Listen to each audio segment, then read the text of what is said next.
So, you'd like to start a travel sketchbook. Well, the first thing to do is find the right sketchbook for your needs. There are so many of them that are available in stores today that it's sometimes hard to find the right one. I'd like to show you several options that you might consider.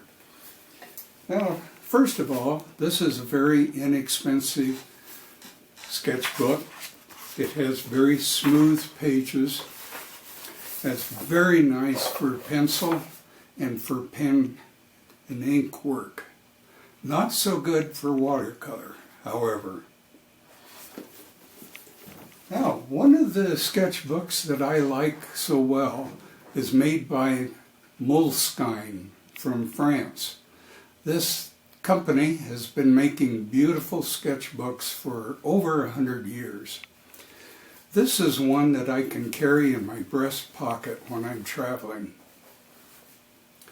The nicest thing about this sketchbook is that the pages are very stiff and hard. They're perfect for pen and ink, but they will also hold watercolor very well. The pages will not wrinkle and will dry flat. This is very easy to carry in your breast pocket or in your purse.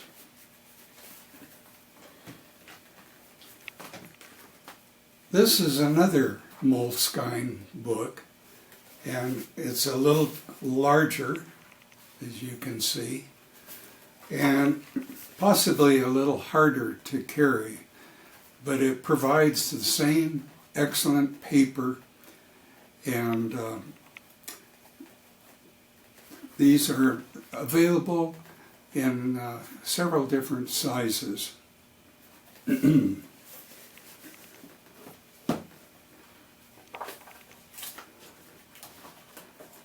Now, here is a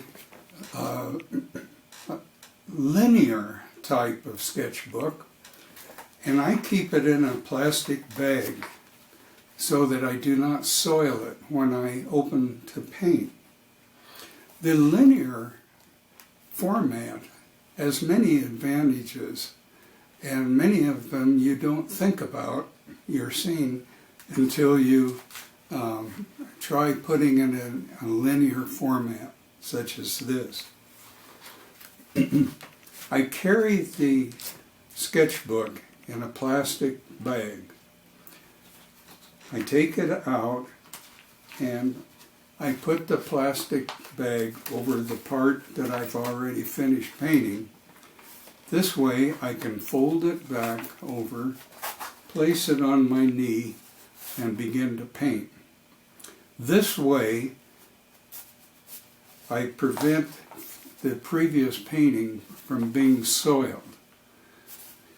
Now, I learned this trick when I was in Africa, and the soil there was so red that it would get into my jeans, and when I would stop to sketch, I would get the red soil on the previously painted picture. So to prevent that, I learned to always keep a sketchbook in a plastic bag. Now, probably the best sketchbook for general purposes is a book such as this, and at about this size. This is about 7 by 10 inches, and it has a ring binder. This way, when you paint, you can fold it back and work on a flat surface. This paper is a medium texture, and pen and ink does very well on it, as you can see, and also watercolor. The paper is heavy enough so that the paper does not buckle too badly when water is applied.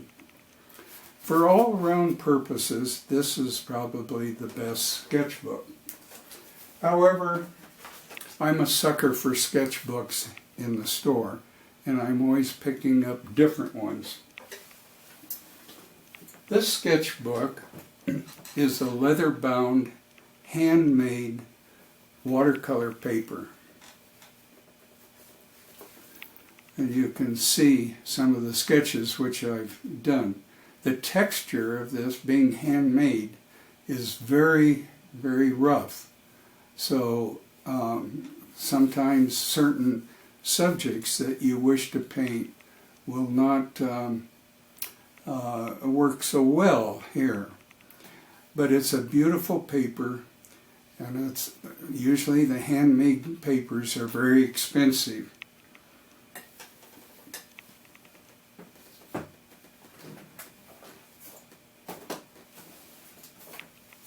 I like to keep sketchbooks for particular subjects. This one happens to be paintings from the Rocky Mountain National Park. So every time I go to the national park, I pull out this particular sketchbook and I take it with me. And this paper is rather smooth, and ink works very well. Watercolor, not so well. But in a later edition, I'm going to teach you a method where you can use watercolor using dry watercolor pens. We'll discuss that much later. When using those, the paper will lay flat and not buckle.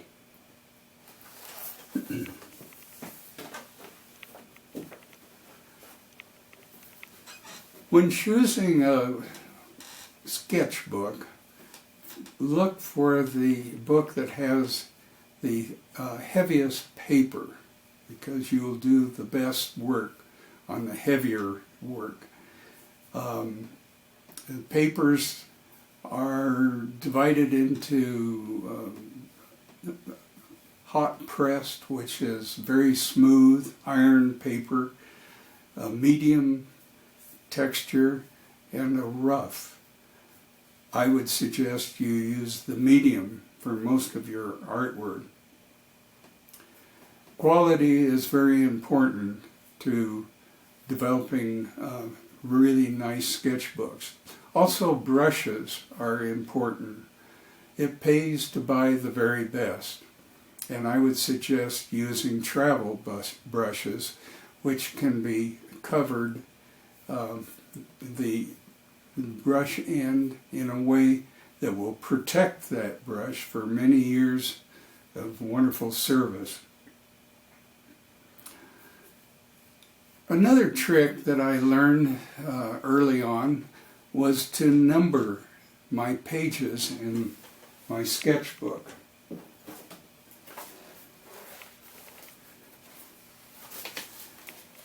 I place a small penciled number of the page, and I go through and I number my books before I even start one.